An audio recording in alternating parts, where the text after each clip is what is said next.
Chào tất cả mọi người. Mình là Hiên và cho những ai chắc là mọi người cũng biết rồi vì bạn MC vừa giới thiệu đúng không ạ? Thì mình là tác giả của một vài đầu sách về tình yêu và hôm nay thì mình rất là vinh dự khi được TED Talk Bách Khoa mời đến đây để nói về một chủ đề mà đã rất là lạ nhưng cũng rất là quen, đó chính là tình yêu. Và cảm ơn tất cả mọi người vì đã có mặt ở đây ngày hôm nay cùng Hiên và TED Talk Bách Khoa tham gia buổi trò chuyện này. Và không để mọi người phải chờ đợi lâu nữa thì ngay bây giờ Hiên sẽ bắt đầu câu chuyện của mình ngày hôm nay. Hôm nay Hiên đến đây thì đem theo một cái trăn trở mà Hiên nghĩ là ở độ tuổi của chúng ta ai cũng từng trăn trở một vài lần. Đó là liệu rằng chúng ta còn có thể tìm được tình yêu đích thực và bền vững trong thời đại ngày hôm nay hay không? Tại sao Hiên lại nói là thời đại ngày hôm nay ạ? Thời đại ngày hôm nay thì là một thời đại như nào? Khi mà mạng xã hội phát triển rất là nhanh, chúng ta có cái cuộc sống ảo đôi lúc nó còn tấp nập ồn ào hơn là cuộc sống thật ngoài kia. Và hàng ngày chúng ta lên mạng chúng ta nghe được rất là nhiều những cái tin tức tiêu cực về tình yêu, về tình cảm, dẫn đến là rất là nhiều bạn trẻ chọn cuộc sống độc thân và hàng nghìn bà mẹ chọn đơn thân để nuôi con. Single mom bây giờ trở thành một trào lưu đúng không ạ? Dường như chúng ta đang mất đi rất là nhiều niềm tin vào cuộc đời, vào con người và vào thời đại này. Mới đây thì Hiên có xem một bộ phim có tựa đề là Kẻ lừa đảo trên Tinder. Chắc hẳn là các bạn trẻ ở đây thì cũng không còn xa lạ gì với cái ứng dụng Tinder nữa rồi, một cái ứng dụng mà chúng ta chỉ cần ngồi ở nhà thôi là chúng ta có thể kết nối tới rất là nhiều những cái người bạn trên thế giới để giao lưu, hẹn hò và gặp gỡ. Sự eo hẹp về thời gian và hạn chế trong giao tiếp khiến cho chúng ta không thể lường trước được những cái hậu quả khi mà chúng ta sử dụng mạng xã hội, khi mà chúng ta kết nối với nhau trên internet. Và điều này thì đã tạo lỗ hổng để cho nhân vật như nam chính trong Kẻ lừa đảo trên Tinder xuất hiện.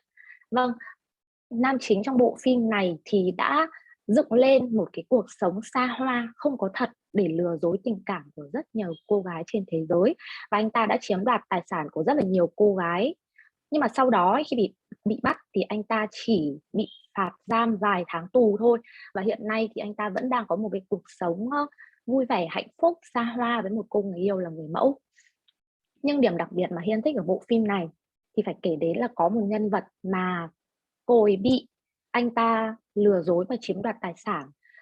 Sau khi mà bị lừa thì cô ấy phải gánh trên vai một món nợ rất là lớn và phải trả trong nhiều năm mới hết.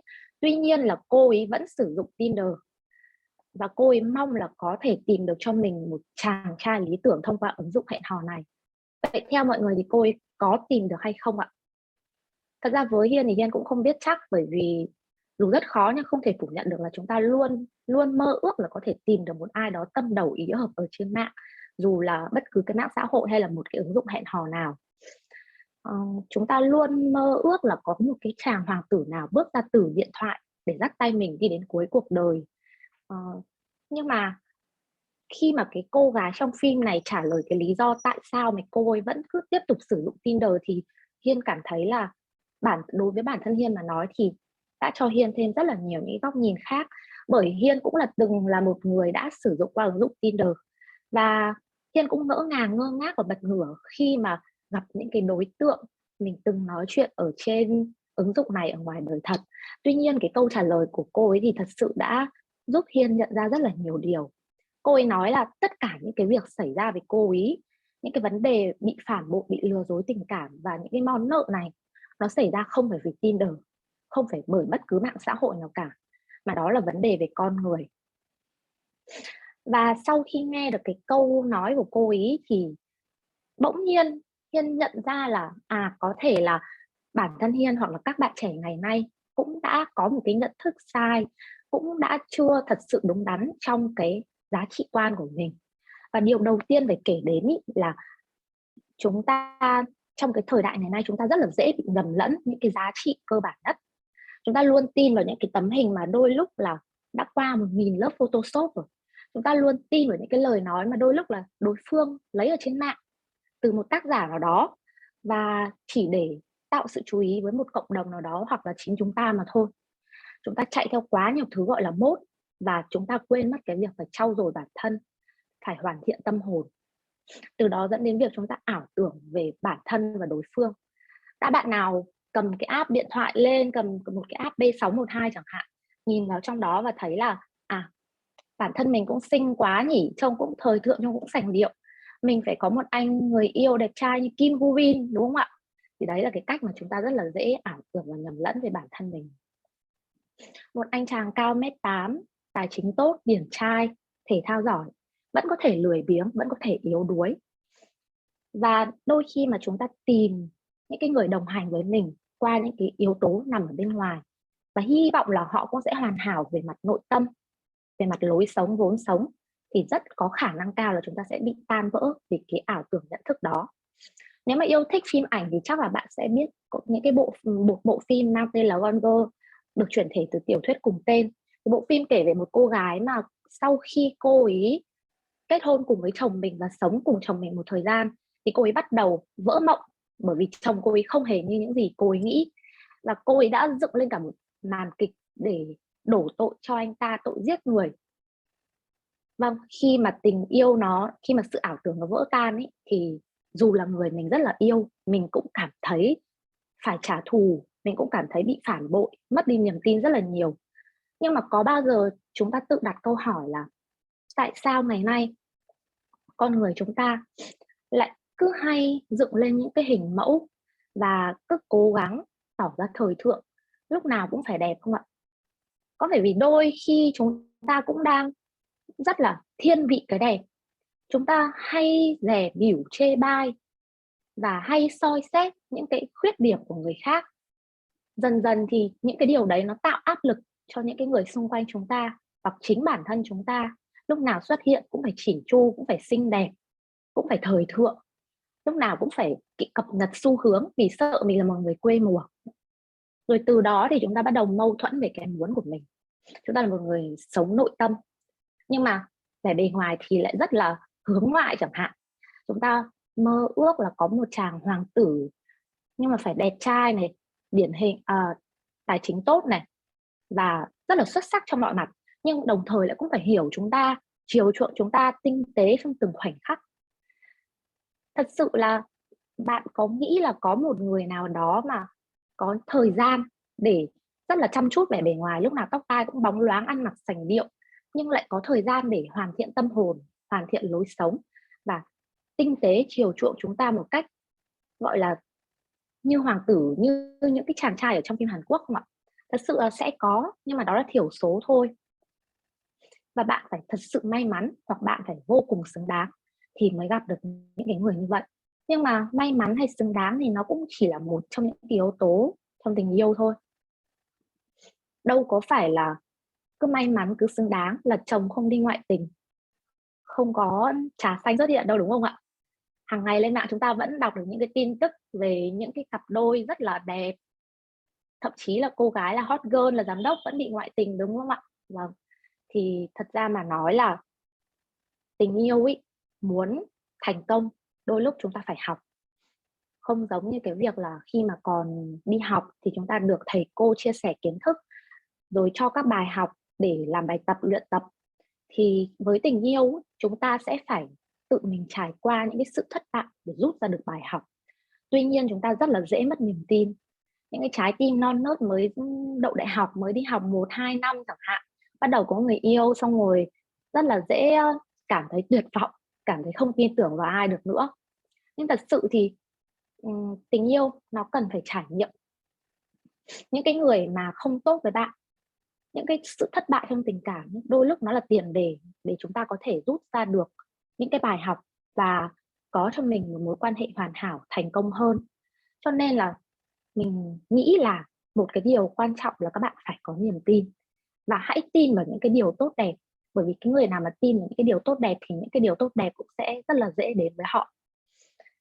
Một cái sai lầm cơ bản nữa ấy, mà Hiên nhận thấy không chỉ mình Hiên đâu mà đôi lúc là những người xung quanh Hiên cũng mắc phải, đó là chúng ta luôn muốn có người yêu bằng mọi giá, là tại sao người khác có người yêu nhưng mình lại không có người yêu. Thì thật ra là chúng ta chỉ nghĩ đến cái đoạn đấy thôi, nhưng mà có người yêu để làm gì và làm như thế nào để nuôi dưỡng cái mối quan hệ đấy thì hầu như chúng ta không bao giờ nghĩ đến. Hiên từng có quen một cặp vợ chồng mà quen nhau đến 9 năm nhưng mà chỉ ly hôn, chỉ ly thân sau 3 tháng ở cùng. Thì tại vì sao lại như vậy ạ?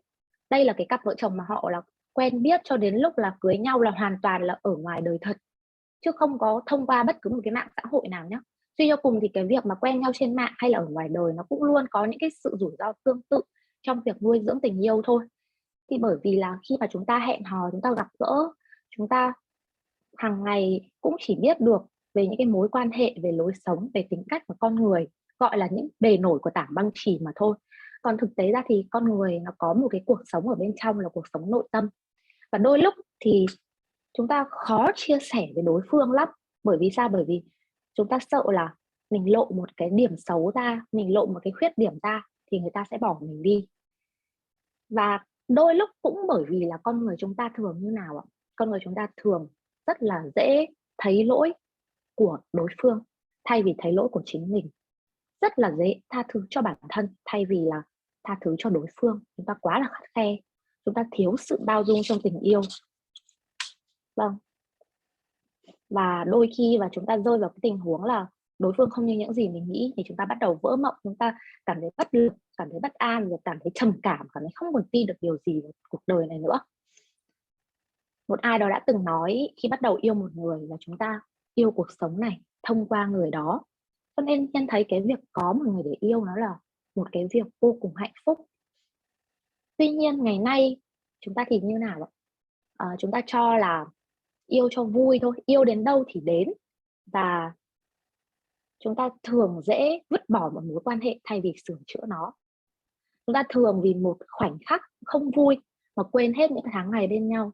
Vô hình chung chúng ta đang rất là lãng phí thời gian, tình cảm của bản thân và của cả đối phương nữa. Chúng ta không trân trọng tình yêu thì làm sao tình yêu trân trọng chúng ta được đây ạ? Đúng không ạ? Với tình yêu thì Hiên là một cái người biết rất là nhiều về tình yêu, và mọi người thường hỏi là tại sao mà Hiên luôn viết về tình yêu như thế. Thì thật sự Hiên thấy tình yêu là một cái điều dạy Hiên rất là nhiều thứ. Và Hiên nhận ra là mạng xã hội hay bất cứ một cái tác nhân nào nó không phải là cái điều khiến cho Hiên hay là các bạn không có được một mối quan hệ lâu dài và bền vững đâu. Mà lý do đơn giản nhất nhưng cũng phức tạp nhất đôi lúc bắt đầu từ chính chúng ta, từ cái sự nhận thức đến cái sự không hiểu biết.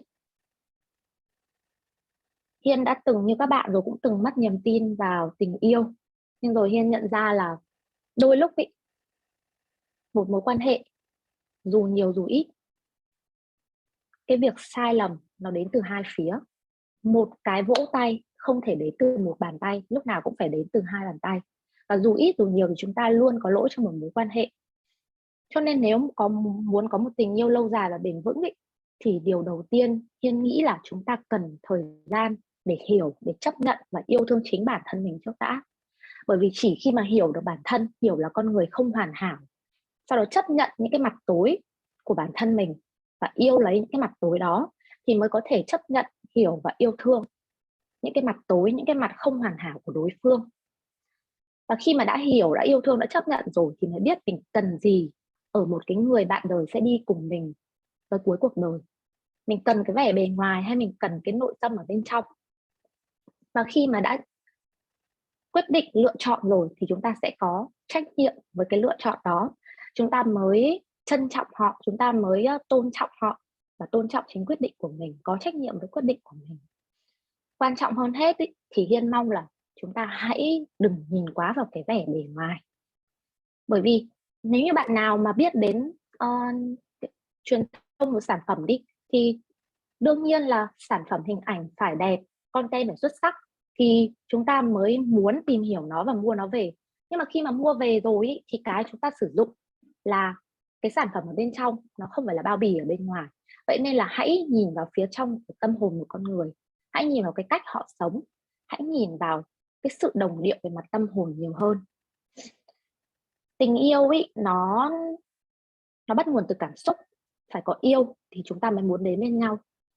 Tuy nhiên để nuôi dưỡng một tình yêu thì Hiên nghĩ là nó còn cần nhiều hơn. Và 3 yếu tố mà Hiên nghĩ quan trọng nhất trong tình yêu đó chính là sự tin tưởng, thấu hiểu và tôn trọng. Không phải tự nhiên mà chúng ta thấy là những cái người nước ngoài họ hay gọi chồng hay vợ của mình là bạn đời đâu. Bởi vì là Nếu muốn nuôi dưỡng một tình yêu ấy, chúng ta hãy học cách đối xử với nhau như những người bạn nữa. Mà cái mấu chốt để tạo nên một mối quan hệ bạn bè bền vững đó chính là sự tôn trọng. Phải tôn trọng nhau thì chúng ta mới tôn trọng những quyết định, tôn trọng cuộc đời, tôn trọng những cái khoảng riêng trong tâm hồn của nhau, và từ đó chúng ta mới có được cái ranh giới đạo đức để không làm những chuyện có lỗi với nhau. Và trên cái con đường cuộc đời dài rộng này, chúng ta đi cùng nhau rất là lâu, có những cái ngày mưa rông bão táp, có những khó khăn trước mặt, chúng ta lại trở thành đồng đội nữa. Mà đồng đội thì phải như nào ạ? Phải tin tưởng nhau, phải người này phải có một cái điểm gì đấy để người ta tin tưởng và dựa vào, và đối phương cũng phải như thế. Em có thể làm chỗ dựa tinh thần cho anh có thể làm chỗ dựa tài chính cho em chẳng hạn, thì chỉ có thể tin tưởng nhau, và bản thân cũng phải đủ vững mạnh để tin tưởng thì chúng ta mới có thể đi đến cuối con đường một cách bình an vô sự được. Cuối cùng, một cái điều mà Hiên rất là thích và Hiên cũng nghe được trong cái bài giảng của thiền sư Thích Nhất Hạnh, đó là sự thấu hiểu. Thì thầy nói là thấu hiểu là biểu hiện của tình yêu. Chỉ khi muốn yêu một ai đó sâu sắc thì ta mới muốn hiểu họ thôi. Có một cái câu thoại ở trong rừng Na Uy mà Hiên cũng rất là thích, đó là tớ chưa thật sự hiểu cậu lắm đâu, tớ không được thông minh cho lắm, chuyện gì cũng phải lâu lâu tớ mới hiểu. Tuy nhiên nếu có thời gian thì tớ sẽ hiểu cậu hơn bất cứ ai khác trên đời này. Vâng, rất là cảm động phải không ạ? Thì mạng xã hội này, thế giới này nó còn thay đổi rất là nhiều, thay đổi chóng mặt luôn đấy ạ. Tuy nhiên Hiên nghĩ là nếu như chúng ta thật sự hiểu biết, chúng ta thật sự chân thành, chúng ta thật sự khao khát một cái tình yêu bền vững đích thực, thì chúng ta sẽ có thể gặp và sẽ tìm được thôi. Để Hiên chia sẻ cho các bạn thêm một điều mà Hiên nghĩ là các bạn sẽ thấy rất là vui, đó là cái cặp vợ chồng mà quen nhau 9 năm, sau đó thì ly thân sau 3 tháng thì bây giờ họ đã quay trở lại với nhau rồi. Và cuối cùng thì họ nhận ra hoàn hảo nó đôi lúc không hoàn hảo, nó là một cái điều khiến cho tình yêu ngày một đẹp hơn. Phạm Lương có một câu mà Hiên rất là thích, đó là chúng ta sinh ra chúng ta được thiết kế để cần nhau, cho nên những cái sự hoàn hảo ấy đôi lúc nó không phải là rào cản đâu, mà nó chính là một cái thách thức để tình yêu chúng ta trở nên bền vững hơn. Và Hiên tin là dù thời đại có thay đổi thế nào thì chúng ta chỉ cần chúng ta chân thành, chỉ cần chúng ta luôn khao khát và muốn có một cái tình yêu đích thực bền vững, hiểu được bản thân mình cũng như đối phương, thì thì hoa sẽ nở dù đất đai có khô cằn đến cỡ nào. Cảm ơn tất cả mọi người đã lắng nghe, và bài chia sẻ của Hiên đến đây hôm nay là kết thúc. Chúc mọi người có một sức khỏe thật tốt và sớm tìm được cho mình một mối quan hệ bền vững lâu dài, đích thực và lãng mạn nhé. Cảm ơn mọi người.